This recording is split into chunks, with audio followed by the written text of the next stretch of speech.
Selanjutnya kami akan menanggapi tentang bab 3, yaitu tentang asas, teori, dan sifat cyber.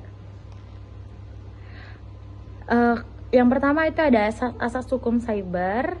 Dalam pemberlakuan hukum cyber terdapat beberapa asas yang terkandung dalam hukum cyber yang diberlakukan secara internasional, yaitu asas subjektif territoriality, yaitu hukum berlaku berdasarkan tempat cybercrime dilakukan penyelesaian tindakan pidananya dilakukan di negara lain. Kemudian ada asas objektif territoriality, yaitu di mana hukum berlaku berdasarkan di mana akibat utama kejahatan itu terjadi dan memberikan dampak yang sangat merugikan bagi negara yang bersangkutan. Yang ketiga ada asas nationality, yaitu di mana negara mempunyai yurisdiksi untuk menentukan hukum berdasarkan kewarganegaraan pelaku. Yang keempat ada asas pasif nationality, yaitu asas ini menekankan yurisdiksi berdasarkan kewarganegaraan korban.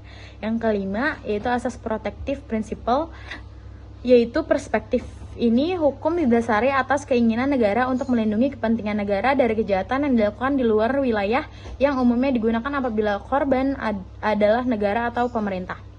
Yang keenam ada asas universality. Asas ini memperoleh perhatian khusus terkait dengan penanganan hukum kasus cyber. Kemudian ada beberapa kejahatan yang dilakukan yang dapat diberlakukan hukum pidana Indonesia berdasarkan asas universal, yaitu ada kejahatan mata uang yang dikeluarkan oleh negara tertentu. Yang kedua ada kejahatan perampokan atau pembajakan di laut atau udara. Kemudian ada juga asas lain dalam hukum cyber yang berangkat dari asas lain yang lebih mencerminkan dan dipraktekkan dalam peraturan perundang-undangan di Indonesia, seperti asas kepastian hukum, asas manfaat, asas kehati-hatian, asas itikat baik, asas kebebasan memilih teknologi atau netral teknologi, ada asas the basic of presence, dan terakhir ada asas of effectiveness. Selanjutnya mengenai teori hukum cyber. Untuk teori hukum cyber itu melibatkan dua pendekatan konseptual dan filosofis terhadap hukum yang berlaku dalam dunia maya maupun ruang cyber. Hukum cyber merupakan cabang hukum yang berkembang seiring dengan perubahan teknologi dan peran internet dalam kehidupan sehari-hari. Dibagi menjadi beberapa teori. Yang pertama ada teori instrumental. Teori ini dikembangkan secara konkret agar dapat memenuhi tujuan, yakni memenuhi kebutuhan tertentu. Dikembangkan juga dengan prinsip rasionalitas dan efisiensi, supaya teknologi dapat memberikan pilihan serta kebutuhan bagi masyarakat. Selanjutnya ada teori substansi yang berlainan dengan teori instrumental.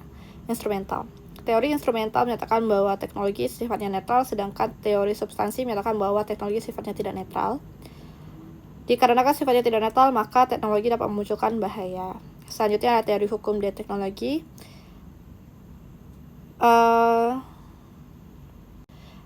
Berdasarkan pengusulan dari Bridmore bahwa suatu sistem terhadap teori arus utama hukum dan teknologi yang berkembang, yaitu teori substantif dan teori instrumental. Mereka menyadari bahwa baik teori substantif maupun teori instrumental memiliki kelebihan dan kekurangan masing-masing, dan karena itulah mereka membuat suatu kerangka pemikiran dapat digunakan oleh regulator untuk membentuk regulasi dan menggunakan kedua tersebut. Selanjutnya saya akan membahas ke sifat-sifat hukum cyber. Sifat-sifat hukum cyber itu ada borderless. Perkembangan teknologi informasi dan komunikasi telah memunculkan era di mana manusia dapat berkomunikasi tanpa batas, disebut dengan borderless. Selanjutnya ada anonymous, yaitu merujuk pada sifat ketidakpastian atau ketidakjelasan identitas seseorang atau suatu pihak di media sosial. Selanjutnya ada ubiquitous, yaitu berasal dari bahasa yang berarti ada di mana-mana. Selanjutnya ada pervasif, secara bahasa diartikan sebagai meresap. Intinya, pervasif ini merupakan keadaan di mana teknologi menjadi terintegrasi pada berbagai objek dan aktivitas kehidupan masing-masing. Selanjutnya ada masif. Masif memiliki makna kuat dan juga berarti kukuh. Teknologi yang berkembang saat ini sangatlah kuat perkembangannya. Gerakan yang melibatkan banyak orang dan mempengaruhi perubahan yang besar dalam masyarakat terhadap perkembangan teknologi. Sekian hasil presentasi dari kelompok kami. Jika ada pertanyaan, saran maupun kritik yang bersifat membangun, kami persilakan komen di bawah. Terima kasih.